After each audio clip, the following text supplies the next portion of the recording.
새벽 예배 시작하겠습니다. 기도하시겠습니다. 하나님 감사합니다. 아침 예배로 파수꾼의 시간을 확보하고 하나님의 시선에 집중하려고 하는 부족한 저희들에게 은혜 주시고 깨닫게 하사 기도하며 누리는 자 되게 하여 주시옵소서. 하나님의 영적 지도자로 주영규 목사님과 함께 갈 수 있게 인도해 주심을 감사드립니다. 성도들의 모든 것을 수용하고 초월하고 감당하시기에 조금도 힘들지 않게 날마다 목사님에게 새 힘을 주시옵소서. 성령의 충만함과 오력을 주사 주영규 담임 목사님을 통해 하시고자 하는 세계복음화의 절대 계획이 오늘도 성취되는 하루 되게 하시고 저희들이 동역자로 보호자로 식주인으로 서기에 너무 부족합니다. 하나님의 은혜로 감당할 수 있는 힘을 주시옵소서. 이 시간 보좌의 축복으로 하나님의 망대를 세워 파수꾼의 여정과 이정표를 가게 하실 줄 믿습니다. 저희들의 영적인 상태가 말씀을 통해 보이고 치유되며 워싱턴 초대교회를 향한 하나님의 계획을 미리 보는 자 되게 하여 주시옵소서. 사랑이 많으신 예수 그리스도의 이름으로 기도합니다. 아멘.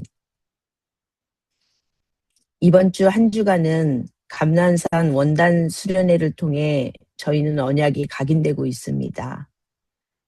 저도 다락방에 오래 있었지만 원단 메시지를 이렇게 각인해 보기는 처음이었습니다.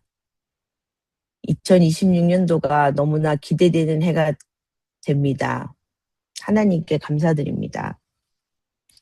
제가 원단 메시지에서 잡은 언약을 잠깐 정리하겠습니다. 1강, 영원한 응답 성취를 기다리는 파수꾼의 언약적 망대를 세워라는 제목으로 성경 말씀은 큰 용사여 내가 너와 함께 하겠다였습니다. 나의 영적 상태를 점검하라. 그리고 하나님의 시선에 집중하라. 나는 그리스도 안에 있는 자다. 정체성을 회복하라. 우상을 제하라. 예배 회복이 되면 그리스도의 망대가 세워지면서 우상이 제하여진다라는 언약을 잡았습니다. 이 강을 통해 파수꾼의 여정을 준비하라. 말씀으로는 진영으로 내려가라. 나는 살리러 가는 자다. 하나님이 부르셨고 보내셨다. 보내니의 권세를 누려라. 임마누엘이다. 3강, 파수꾼의 시간을 확보하라. 말씀으로는 내가 그것을 내 손에 넘겨주었느니라. 하나님의 음성을 들어라. 하나님의 명령 계획이 분명해야 한다. 그러기 위해서 아침, 점심, 저녁 기도의 망대를 세워라. 강단의 언약을 붙잡아라. 이게 이정표다. 여러분들도 다 언약을 붙잡고 지금은 기도문을 확정하셨으리라 믿습니다. 이 원단 메시지를 붙잡고 하나님이 저희들에게 주신 첫 주일 말씀이 그리스도 안에서 가지는 성도의 관점이었습니다. 성경은 빌립보서 1장 12절에서 21절 말씀입니다. 형제들아 내가 당한 일이 도리어 복음 전파에 진전이 된 줄을 너희가 알기를 원하노라. 이러므로 나의 매임이 그리스도 안에서 모든 시대 안과 그 밖에 모든 사람에게 나타났으니 형제 중 다수가 나의 매임으로 말미암아 주 안에서 신뢰함으로 겁없이 하나님의 말씀을 더욱 담대히 전하게 되었느니라. 어떤 이들은 투기와 분쟁으로 어떤 이들은 착한 뜻으로 그리스도를 전파하나니 이들은 내가 복음을 변증하기 위하여 세우심을 받은 줄 알고 사랑으로 하나 그들은 나의 매임에 괴로움을 더하게 할 줄을 생각하여 순수하지 못하게 다툼으로 그리스도를 전파하느니라. 그러면 무엇이냐 거칠애로 하나 참으로 하나 무슨 방도로 하든지 전파되는 것은 그리스도니 이로써 나는 기뻐하고 또한 기뻐하리라. 이것이 너희의 간구와 예수 그리스도의 성령의 도우심으로 나를 구원에 이르게 할 줄 아는 고로 나의 간절한 기대와 소망을 따라 아무 일에든지 부끄러워하지 아니하고 지금도 전과 같이 온전히 담대하여 살든지 죽든지 내 몸에서 그리스도가 존귀하게 되게 하려 하나니 이는 내게 사는 것이 그리스도니 죽는 것도 유익함이라. 12절에 보면 감옥에 있는 바울은 나의 당한 일이 도리어 복음 전파에 진전이 된 줄을 너희가 알기를 원하노라 전합니다. 감옥에 있는 바울은 사건을 하나님의 관점으로 재해석했습니다. 15절에서 18절을 보면 사람의 동기보다 그리스도의 이름이 전해지는 것이 더 중요하다고 고백하는 바울이었습니다. 어떤 사람은 순수한 마음으로, 어떤 사람은 시기와 분쟁으로 이 글을 읽으면서 담임 목사님과 우리 누식 사모님이 이런 마음으로 이 모든 것을 감당하고 계시겠다 싶어서 죄송한 마음도 들었습니다. 19절에서 21절을 보면 이는 내게 사는 것이 그리스도니 죽는 것도 유익함이라. 생과 사를 초월한 신앙 고백인 순교적 각오를 말씀에서 볼 수 있습니다. 목사님께서 문제와 사건을 보는 관점이 달라야 한다고 말씀하셨습니다. 그리스도 안에 있는 축복을 계속 누리면 관점이 생긴다고 했습니다. 바로 그리스도의 막내입니다. 내가 구원받았고 하나님의 안에 있다라면 나의 영적 상태가 바뀝니다. 그때 바뀌는 것이 기준이고 눈이 바뀝니다. 문제와 응답 속에 있는 하나님의 계획을 봐야 합니다. 문제에 낭망하면 안 되고 응답에 촐랑되면 안 된다고 하셨습니다.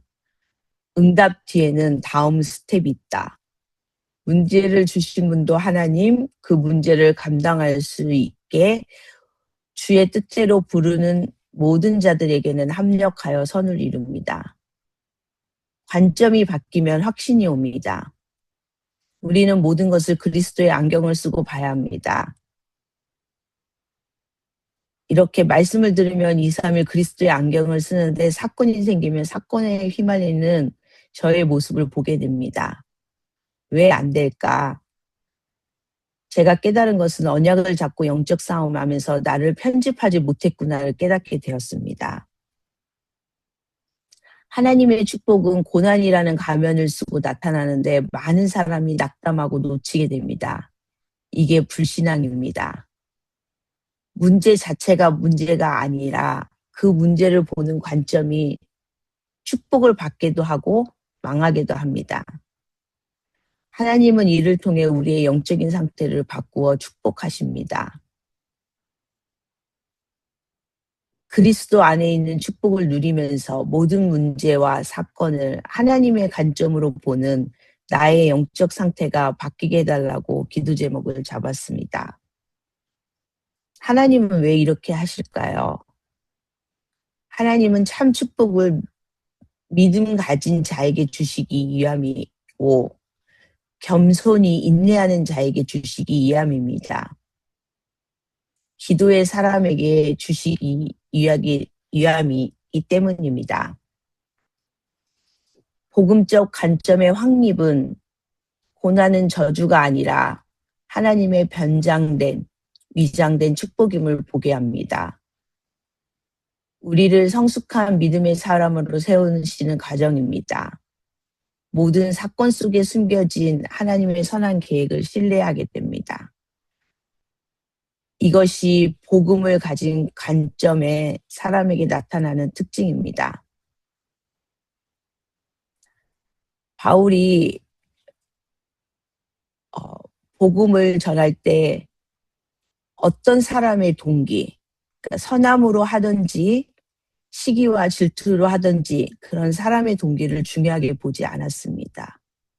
오직 그리스도만 전해지는 것을 중요하게 보았습니다. 우리에게 오직 그리스도 이름이 전해지는 것을 보는 동기가 생겨야 합니다. 주일 강단 2부 예배에서 언약의 백성이 조심해야 할 승리 이후의 함정에 대해서 이야기하였습니다. 사사기 8장 22절에서 28절을 봉독하겠습니다. 그때 이스라엘 사람들이 기드온에게 이르되 당신이 우리를 미디안의 손에서 구하셨으니 당신과 당신의 아들과 당신의 손자가 우리를 다스리소서 하니 기드온이 그들에게 이르되 내가 너희를 다스리지 아니하겠고 나의 아들도 너희를 다스리지 아니하리니 여호와께서 너희를 다스리라 하셨으나 기드온이 또 그들에게 이르되 내가 너희에게 한 가지를 구하노니 너희는 각기 탈취한 귀고리를 내게 줄지니라 하니 이는 그들이 이스마엘 사람이므로 금 귀고리가 있었음이었더라. 그들이 대답하되 우리가 즐거이 드리이다 하고 겉옷을 펴고 각기 탈취한 귀고리를 그 가운데 던지니 기드온이 요구한 금 귀고리의 중량은 금 1700세겔이요 그 외에 미디안 왕들이 찾던 초승달 장식들과 귀고리와 자주색 의복과 그들의 낙타목에 둘렀던 사슬이었더라. 기드온이 그 금으로 에봇 하나를 만들어 자기의 성읍 오브라에 두었더니 온 이스라엘이 그것을 음행하듯 거기에 의함으로 그것이 기드온과 그의 집에 올무가 되니라. 미디안이 이스라엘 자손 앞에 굴복하여 다시는 그 머리를 들지 못하였으므로 기드온이 사는 동안에 그 땅이 40년 동안 평온하였더라. 응답의 결과보다 중요한 것은 응답받고 승리 이후에 나의 영적 상태, 나의 영적 분별이 있어야 한다고 했습니다. 우리들의 영적 상태가 어떤 상태가 되어야 하는가를 설명하기 위해 사람들은 동기를 없애라 하는데 인간은 동기가 있어야 움직인다고 하셨습니다. 일부 말씀에서 빌립보서에서 바울이 어떤 사람은 선한 마음으로 어떤 사람은 시기와 분쟁으로 하는데 그런 사람 동기보다 그리스도 이름이 전해진 것이 더 중요하다고 고백하는 바울의 동기가 나에게 편집되어야 하는구나를 깨닫게 되었습니다. 오직 그리스도를 붙잡으세요. 동기가 그리스도 안에서 말씀 속에서 변화되기를 바란다고 담임 목사님은 권면하셨습니다. 기드온과 300명의 용사를 통해 미디안의 대군을 꺾으신 하나님, 전적인 하나님의 승리입니다. 누가 내 인생의 주인인가? 그 언약을 회복해야 합니다. 실제로 예수 그리스도가 내 인생의 주인이 되어야 합니다. 인식만 되고 적용이 안 되면 혼수꾼이 되고 구경꾼이 됩니다. 구경꾼의 특징은 이래야 한다, 저래야 한다, 누가 잘했다. 제 모습이었던 것 같습니다. 2026년도에는 정말 그리스도가 적용이 되어 내 인생의 주인으로 제가 그리스도의 관점으로 모든 것을 보는 것을 소망해 봅니다. 오늘 기드온의 모습을 통해 우리는 성공 이후의 신앙이 얼마나 중요한지 확인해야 합니다.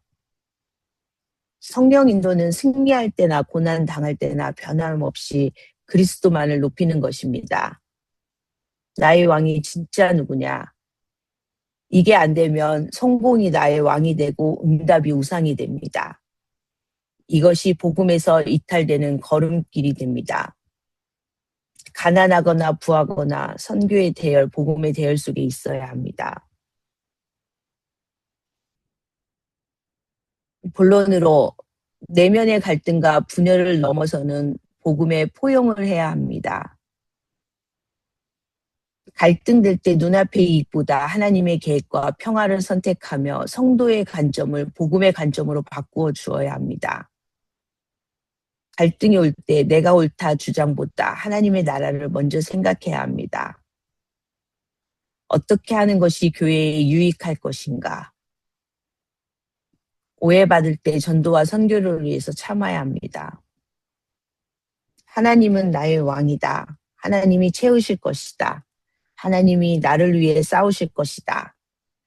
빼앗기는 것보다 양보하는 것이 낫다의 관점이 달라져야 합니다. 목사님의 설교는 인식을 바꾸기 위해서 전달하는 것이기에 각자의 어플리케이션이 있어야 한다고 하셨습니다. 여러분이 하나님의 말씀에 잡혀야 합니다. 이럴 때 다른 사람은 안 되는데 내가 하면 된다. 이게 신앙이라고 하셨습니다. 하나님의 말씀에 잡힌 자는 다른 사람이 안 될 때 되어집니다. 세상의 슈퍼 엘리트들이 볼 때 그건 말도 안 된다 하는데 여러분이 하면 됩니다. 그게 하나님에게 잡힌 자입니다. 나를 낮추고 가정과 가문과 공동체를 살려야 합니다. 내가 손해를 보면 됩니다. 모르고 양보하지 말고 하나님의 결과를 알고 양보하세요. 나는 무엇을 택하든지 나는 하나님을 선택할 것이다. 그것이 되어 있는 사람 아무도 이기지 못합니다. 세상적으로 이해하지 말고 성경적으로 이해하세요. 문제와 사건을 복음의 눈으로 보세요. 하나님을 바라보면서 양보하세요. 결과를 알아야 합니다. 그 정도의 확신은 있어야 합니다. 두 번째, 육신의 집착과 복수심의 함정은 성령의 인도를 시작했다가 육체로 마치는 일이 됩니다. 다른 사람에게 요구하지 말고 내가 그것을 어떻게 대처하고 초월하고 뛰어넘을 것인가를 연습하세요. 쉽지 않기 때문에 연습이 필요합니다. 그래야 공동체가 살아납니다. 공동체가 살면 여러분이 삽니다. 사역과 인생의 과정에서 만나는 반대자들을 육신적으로 대하지 말아야 합니다. 감정적 집착과 복수심은 기도를 막고 전도의 문을 막습니다. 모든 심판은 하나님께 맡겨야 합니다. 그리고 나를 돕는 자만 찾으면 답이 없습니다. 축복도 보복도 하나님께 맡겨야 합니다. 세 번째, 승리 이후의 변질과 영적 타락이 에봇을 우상화하게 만들었습니다. 미디안 제압의 결과 40년 동안의 평화가 왔지만 이건 위험한 평화로 감추어진 영적 상태를 넣어두는 것입니다. 왕권 제의를 거절한 기드온은 금 에봇 제작을 했고 그 안에 본심이 숨겨진 올무가 되었습니다. 사사시대는 제사장, 왕, 선지자 겸임하는 시대. 이게 나는 왕만 할 수 없다. 모든 것을 다 하겠다. 그래서 에봇을 제작했습니다.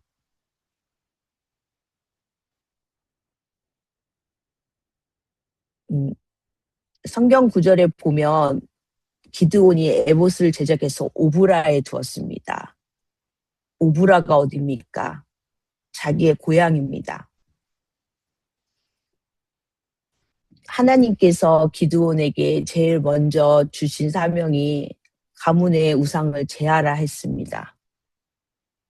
가문의 우상을 제하고 기드온은 다시 오브라의 에봇을 우상을 거기에다가 다시 갖다 놓습니다. 이게 기드온의 영적인 상태였습니다. 다른 사람이 그렇게 하는 것을 정죄하지 마세요. 내가 그 함정에 빠지는 것을 조심해야 합니다. 에봇은 기드온 가문의 올무가 되었습니다. 기드온의 말년과 사후의 급격한 영적 타락과 혼란이 다시 여호와 하나님을 기억하지 못하게 하였습니다. 승리 이후에 벌어진 영성을 우리는 지켜야 합니다. 승리 이후에 벌어진 사건보다 어려운 것은 승리를 지키는 영성입니다. 다른 사람이 이렇게 된다고 우리는 남을 정죄해서는 안 됩니다. 정죄가 또 나에게 올무가 될 수 있습니다. 내가 그 함정에 빠지는 것을 조심하면 됩니다. 요셉과 다윗은 그것을 이겨낸 것입니다. 이기주의가 되라는 것이 아니라 나부터 변화되어야 합니다. 내가 받은 응답을 기념비로 만들지 마세요. 우리는 끝까지 오직 예수 그리스도만을 높이는 언약의 여정을 가야 합니다. 기드온 사후에 즉시 바알을 섬긴 이스라엘을 보면서 우리는 두 가지를 깨달아야 합니다. 부모의 불완전한 복음 각인이 후대에게는 종교적 전통과 우상 숭배로 나타나고 우리는 후대에게 나의 성공이 아닌 오직 복음의 유산을 남겨 교회를 든든히 세워야 한다는 것을 발견해야 합니다. 승리 이후의 영성은 오직 예수 그리스도만 높이는 것입니다. 오늘 기도수첩에 300%와 세 가지 준비를 하라고 하였습니다. 성경 말씀은 사도행전 1장 8절입니다. 오직 성령이 너희에게 임하시면 너희가 권능을 받고 예루살렘과 온 유대와 사마리아와 땅끝까지 이르러 내 증인이 되리라 하시니라. 세상 성공으로 절대 세계복음화 할 수 없습니다. 세계복음화를 하기 위해서는 300%를 준비해야 합니다. 가장 먼저 복음 회복의 300%를 준비해야 합니다. 나에 대한 답, 현장에 대한 답, 미래에 대한 답을 가져야 합니다. 이게 저희 이번에 원단 메시지인 그리스도의 망대 여정 이정표, 파수꾼의 망대 여정 이정표를 말씀하시는 것입니다. 또 세계복음화를 하기 위해서 기도 회복의 300%를 준비해야 합니다. 보좌의 망대 여정 이정표를 계속 기도하는 것입니다. 세계복음화를 하기 위해서 마지막으로 미래 300%를 준비해야 합니다. 복음과 기도 300%를 하고 있으면 오직이 나에게 됩니다. 그러면 다른 사람이 찾아오는 유일성과 세계를 살리는 재창조의 축복이 따라오게 됩니다. 이것이 렘넌트의 것입니다. 그렇다면 300%를 어느 정도로 준비해야 할까요? 300%가 237가 맞아야 합니다. 예수께서는 하늘과 땅의 권세를 가지고 함께 하겠다. 모든 족속을 제자로 삼으라 말씀하셨습니다. 만민에게 복음을 전파하라. 보좌에서 항상 너희와 함께 하겠다고 약속하셨습니다. 우리는 이 언약을 붙잡고 237과 맞는 증인이 되어야 합니다. 300%가 5천 종족과 맞아야 합니다. 5천 종족과 맞지 않으면 노예, 포로, 속국, 유랑민으로 가게 됩니다. 여기에서 우리는 오직 유일성, 재창조가 회복되어야 합니다. 300%가 TCK, CCK, NCK 주역을 살릴 수 있어야 합니다. 이것이 세계 선교의 방법입니다. 렘넌트의 목표와 방향은 하나님과 맞아야 합니다. 이번 원단 메시지에서 시선을 하나님께 집중하라 하였습니다. 그리고 렘넌트 7명처럼 결론을 알고 가야 합니다. 이런 렘넌트를 통해 하나님은 세계복음화를 이루실 것입니다. 오늘 기도 수첩을 통하여 다시 한번 원단 메시지가 저희의 시간표에 이렇게 주신 이유가 있었구나를 깨닫게 되었습니다. 다 같이 기도하시겠습니다. 하나님 감사합니다. 오늘 또 강단 말씀을 통해 그리스도의 관점과 승리 이후의 영성을 다시 점검하게 하시니 감사합니다. 오직 예수 그리스도만을 높이는 언약의 여정을 가게 하여 주시옵소서. 파수꾼으로 저희들을 부르셨으니 그리스도의 망대를 가지고 파수꾼의 여정을 가는 기도의 망대를 세우게 하여 주시옵소서. 한 주간 원단 집중 감람산 수련회를 허락해 주셔서 감사합니다. 말씀을 대언하시는 주영규 담임 목사님에게 갑절의 영감을 주사 교회의 전환점의 응답을 미리 보시고 세밀한 성령 인도를 받을 수 있는 성령의 충만함을 이 시간 부어주시옵소서. 목사님을 도와 기도로 우리들을 품으시는 이도식 사모님에게 동일한 은혜를 주셔서 하나님의 더 큰 계획을 미리 보게 하여 주시옵소서. 다민족의 뜰, 치유의 뜰, 랩넌트의 뜰을 준비하고 있습니다.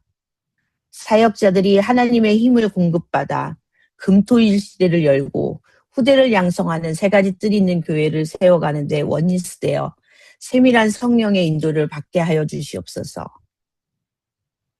성전 건축도 필요함을 아시는 주님, 중직자들이 하나님의 응답을 미리 보고 기도로 준비하여 모든 성도가 함께 이 응답을 받을 수 있도록 축복하여 주시옵소서. 1월에 초대 갈라 전도 캠프가 있습니다. 행사가 아닌 전도에 집중하여 나의 현장 속에 하나님이 허락하신 만남의 축복들을 다시 한번 응답받는 시간 되게 하여 주시옵소서. 2월에 있을 솔라 미션팀 중남미 우팔라 코스타리카 선교 현장에 성령의 인도 속에 제자의 응답을 누리게 하여 주시옵소서. 주일날 공동의회가 있습니다. 빛의 경제, 후대 경제, 세계 경제를 응답받는 시간 되게 하여 주시고 토요일에 북미주 청년 전도학교가 있습니다. 청년부 국장님이신 주영규 목사님과 청년부 사역자이신 봉은진 권사님에게 세밀한 성령 인도받아 복음의 관점이 열리는 청년회가 될 수 있게 인도하여 주시옵소서. 아픈 성도님들 있습니다. 질병을 통해 하나님의 절대 계획을 보고 소명과 사명을 발견하며 치유의 역사를 통해 오직 하나님께 영광 돌리는 전도자로 일어서게 하여 주시옵소서. 오늘 또 우리의 예배의 주인 되신 예수 그리스도를 찬양하며 감사와 영광을 올려드립니다. 예수 그리스도의 이름으로 기도합니다. 아멘. 주기도문으로 예배를 마치고 각자 기도의 시간을 갖겠습니다. 하늘에 계신 우리 아버지여, 이름이 거룩히 여김을 받으시오며 나라가 임하옵시며 뜻이 하늘에서 이룬 것 같이 땅에서도 이루어지리라. 오늘날 우리에게 일용할 양식을 주옵시고 우리가 우리에게 죄 지은 자를 사하여 준 것 같이 우리의 죄를 사하여 주옵시고 우리를 시험에 들게 하지 마옵시며 다만 악에서 구하옵소서. 대개 나라와 권세와 영광이 아버지께 영원히 있사옵나이다. 아멘.